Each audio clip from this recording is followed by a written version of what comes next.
Hello，大家好，我是秉权 L。距离上一部影片已经蛮长一段时间，我没有再更新了，主要是因为我的一些个人活动啊、学习之类的而怠慢了整个更新的进度。绝对不是因为换不好、修不好，又或者货没有到，因为基本上该换的我都已经换好了。只是因为视频的开头、结尾还有解说还没有做好，所以现在就来做好哈，不然的话，可能2022年的年尾我都不会出来见大家了咯。OK， 现在就大致来讲一下 LCD 屏幕的构造。基本上一般不管是苹果还是安卓的屏幕，我们肉眼可以看见的就是有分为3层，就是外面一层、中间一层，还有后面一层。这是比较简单明了的一个解说。而像屏幕的话，一般只要有损坏，马来西亚的维修师傅都会叫你整片换掉。不管是只是外层裂开，像这样裂开，又或者是其他的小刮伤之类的，马来西亚的维修师傅都会建议你直接更换掉。它不像中国台湾那边能够更换这外面一层。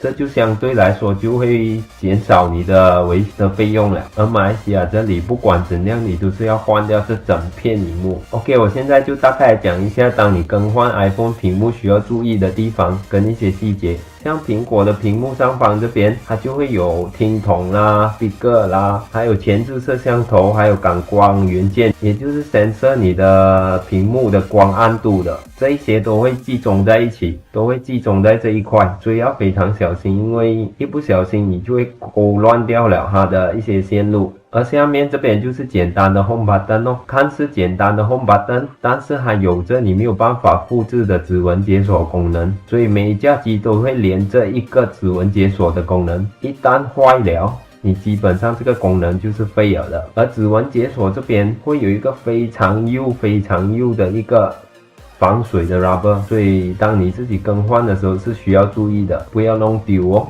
依然还是要声明一下，我并不是一个专业的维修人员，这个教学纯粹只供参考，你的一切损失和损坏我们并不负责哦。所以话不多说，现在就进入教学吧。首先，同样的做好安全措施，先关个机，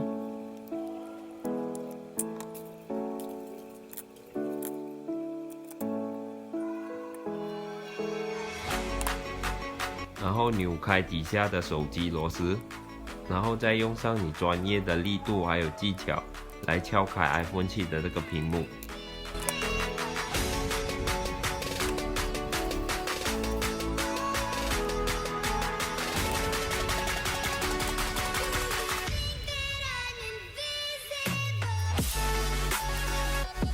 打开屏幕之后，你会看到屏幕是有3条排线连着主机的。先扭开它们的螺丝，还有那个保护盖。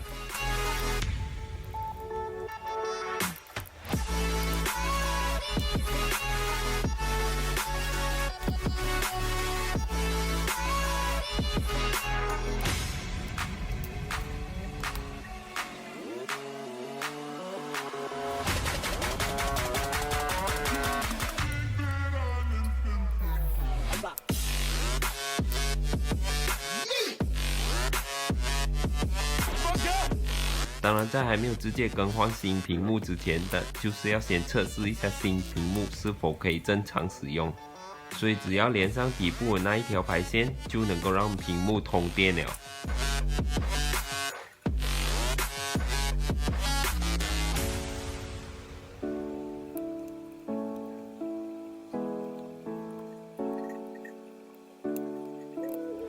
OK， 是可以用的。好，现在就来把旧的屏幕的东西搬去新的屏幕，比如底部的 Home Button， 上面的听筒啊、前置摄像头啊、感光元件啊、感光元件啊等等。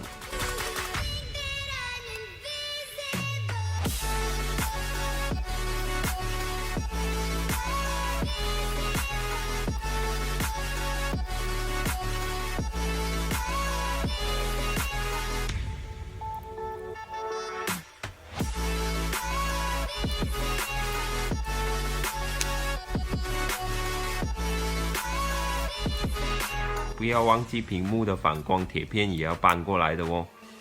它四周围都会有非常幼小的螺丝锁着，所以要细心的解开啊。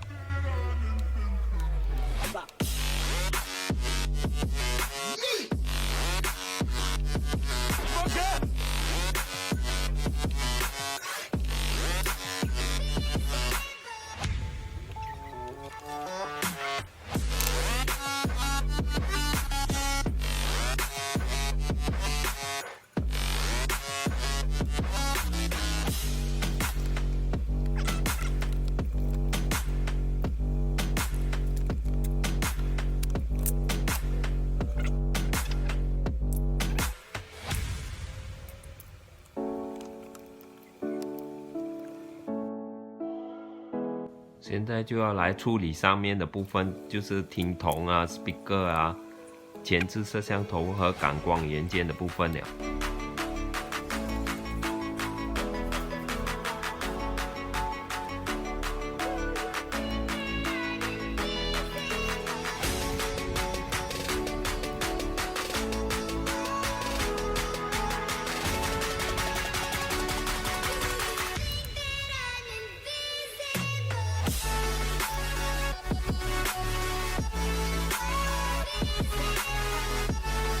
零件都会互相的重叠着，所以要小心的敲开它们。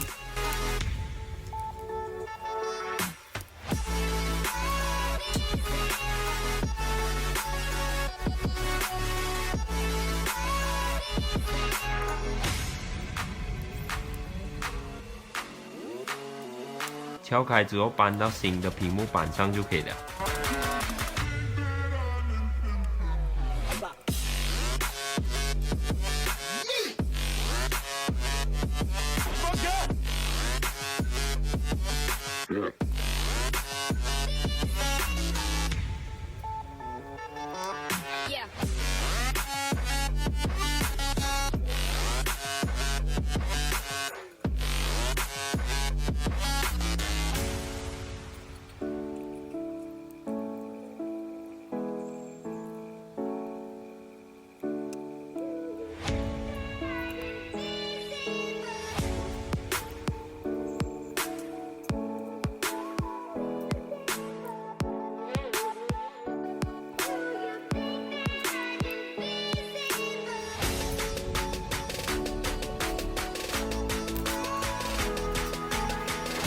而最后就是搬 Home Button 的时候，Home Button 的时候要小心哦，因为 Home Button 是唯一连着主机的，坏了就是坏了，所以要非常注意这一边。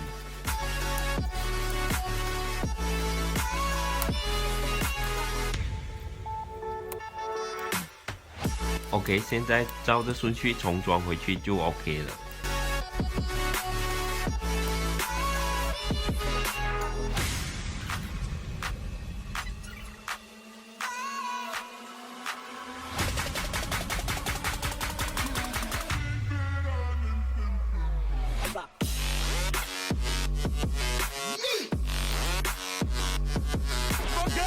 螺丝记得要照着顺序还有位置锁回去，因为每个的位置还有大小和型号都是不一样的。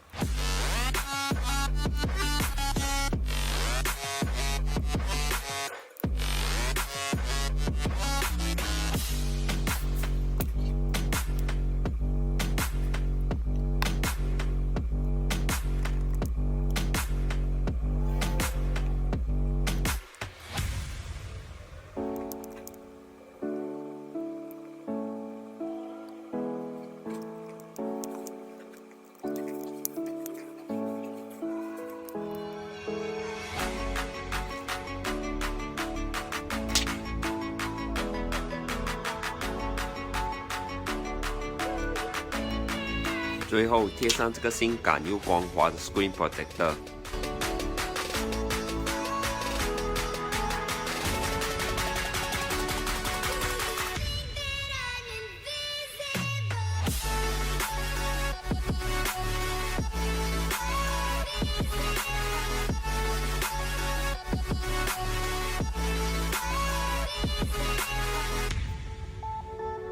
功能一切都操作正常。完美，耶！刚刚看完了我的 iPhone 屏幕更换教程之后，你们一定是发觉到比上一部影片的 iPhone 电池更换来的稍微复杂一些，线路多了一些，螺丝也多了一些。但是我相信一些有经验的，又或者动手能力不差的朋友，应该都是能得到一些想法和参考的。至于没有动手能力又没有经验的朋友，我建议你们还是交给专业的人士去操作吧。毕竟这些电器的东西发生意外的话，可是可大可小的。小的话顶多就烧坏了其他的部分，所以你只要花更多的钱去维修它就 OK 了。至于大的话，它可能酿成火灾，闹出人命，那个就真的是严重了咯。所以要自己动手的朋友还是要小心哦，注意安全。当然最后还是祝福大家2022年新年快乐，继续关注我，订阅我，留言点赞，再大力的分享出去。 OK， 拜。On my own, yeah. Wake up, early mornings, late nights, hopping on a different flight. What's the meaning of life, ayy? Wake up, same-ish, different day. Make a wish, call it pray. Am I sick, am I okay, ayy?